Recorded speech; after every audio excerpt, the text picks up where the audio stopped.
Halo, selamat siang traders waktu Jakarta. Sekarang tanggal 13 Maret 2026, hari Jumat. Hari terakhir di minggu ini. Mari kita raup profit sebanyak-banyaknya di hari terakhir di minggu ini. Jadi di kiri kita ini adalah change open interest, dan di kanan kita ini adalah delta open interest. Semuanya zero DTE yang akan kita bahas sekarang.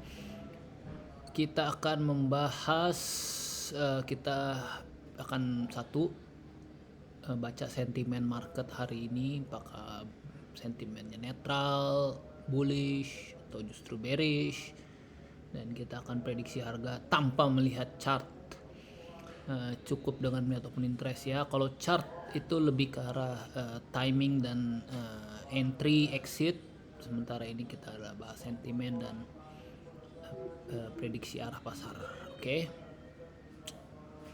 kita pertama melihat dari sebelah kiri kita open interest dulu ya.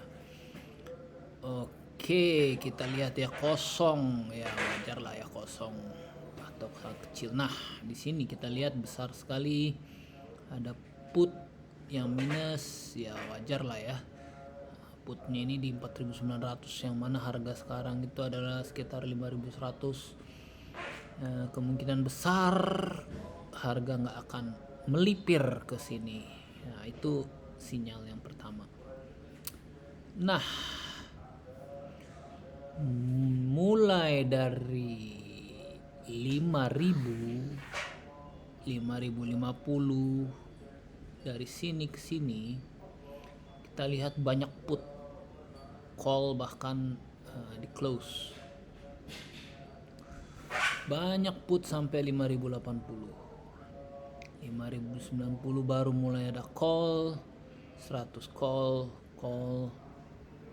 Dan di atas dari 5110 ini kita bisa lihat call ya, banyak sekali call, tapi dia nggak berjeda gitu. Maksudnya call maksudnya ini kayak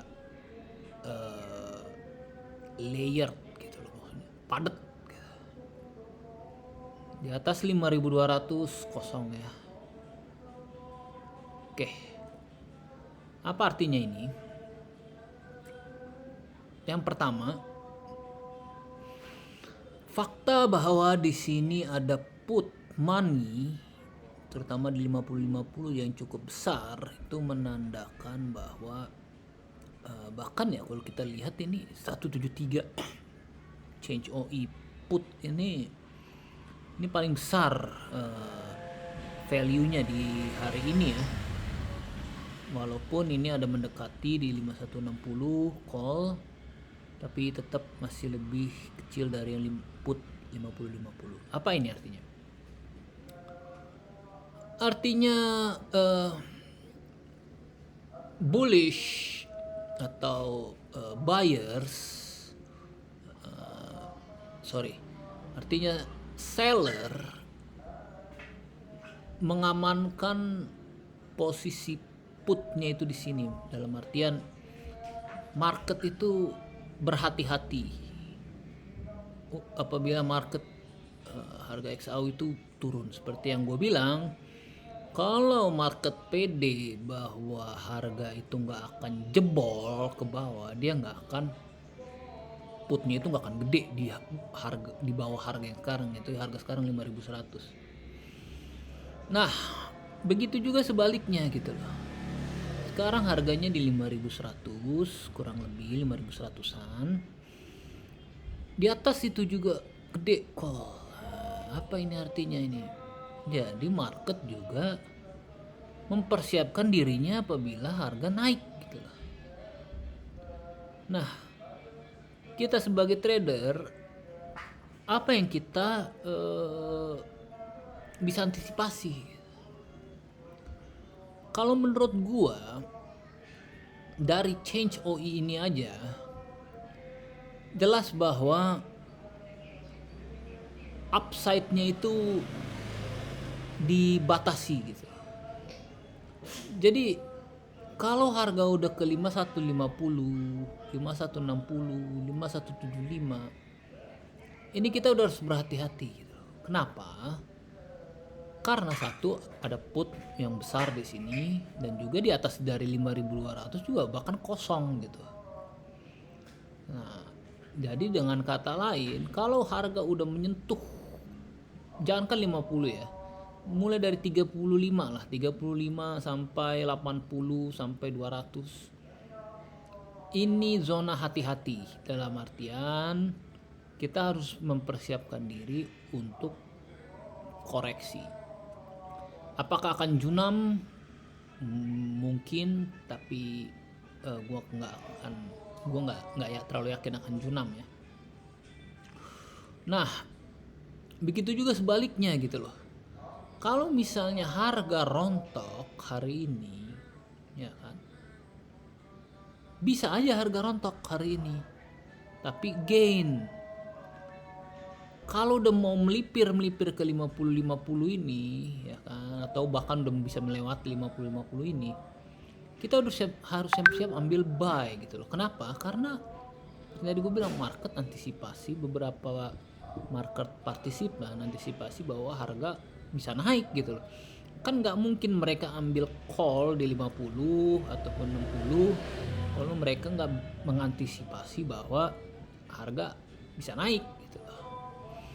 Nah, jadi itulah kalau dari change open interest strateginya.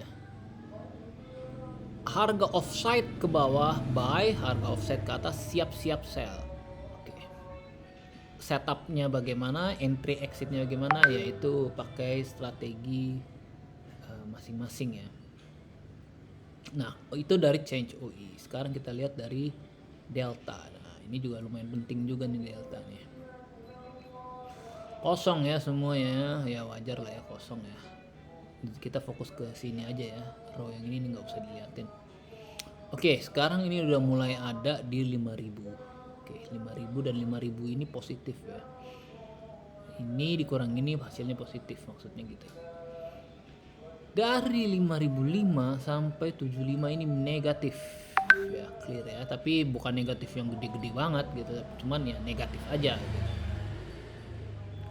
Nah, di sini itu dimulai dari 5100 ke bawah atau di atas 5100,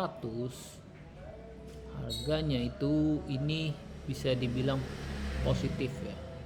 Dari sini sampai sini positif. Ya bahkan ya 5100 sampai 35 positif. Artinya apa? Harga bisa mantul kalau dari area-area sini ke atas gitu. Nah, mulai negatif dan negatif besar ya, bukan cuma negatif doang, negatif besar itu dimulai dari 5150 dan seterusnya. Bahkan ini sangat besar ya, sangat besar, 5200 sangat besar. Nah, ini di atas dari 5200, ini 35, ini juga besar ya. Jadi intinya kalau udah kesini ini 5200 ke atas ini udah bakal ya nggak sustainable lah, itu aja yang bisa gue bilang. Oke. Jadi memang ada kemiripan antara delta dan change dari soal sentimen ya. Kalau dari delta dia bilang bahwa sentimen itu positif dari 5100 ke 5135, bahwa harga bisa sustain di area-area sini. Maksud sustain adalah harga akan mantul lah kalau udah mau menuju 5105, 5100. Nah, tapi dia itu terbatas untuk tetap di bawah 5150, 5160 bahkan. Jadi dengan kata lain, kalau harga jauh ke atas 5150, 5160, ini udah sentimennya adalah negatif, artinya udah siap-siap ambil sell aja udah. mirip dengan analisa kita tadi di sini ya. Nah, sekarang pertanyaannya apakah 5105 ini adalah strong support? Enggak juga, karena kalau kita lihat 115 dikurangin 110 cuma 5 gitu. Jadi nggak gede-gede banget juga gitu loh. 48 kurang 93 ya more or less 50-an ya. Yang mana itu juga nggak gede-gede juga gitu loh. Bandingin sama ini 100 kurangin 273 gede banget gitu kan. Nah, di bawahnya ini lebih parah lagi. Bol 5.000 lah. Gimana support berikutnya gitu loh. Bahkan di sini 50-50 ini minus 53 ya. Dan ini 2 ya. Oke, jadi apa yang bisa kita prediksi untuk hari ini? Oke. Kalau harga naik udah melewati 5135, kita udah prepare untuk ambil sell. Ya. Bahkan intinya gini, semakin naik harga, semakin kita harus siap ambil sell. Itu aja dulu. Ya kan? Semakin naik harga, kita harus siap ambil sell. Karena harga di atas 5135, terutama di atas 5150, gak sustainable. Selling pressure-nya sangat kuat. Nah, itulah prediksi market hari ini. Kita lihat nanti bagaimana, dan gue juga akan melakukan trade review dari trading gue yang ada di hari ini. Plus kita lihat apakah hasil analisa OI ini akurat atau enggak. Oke, sampai ketemu di berikutnya. Bye.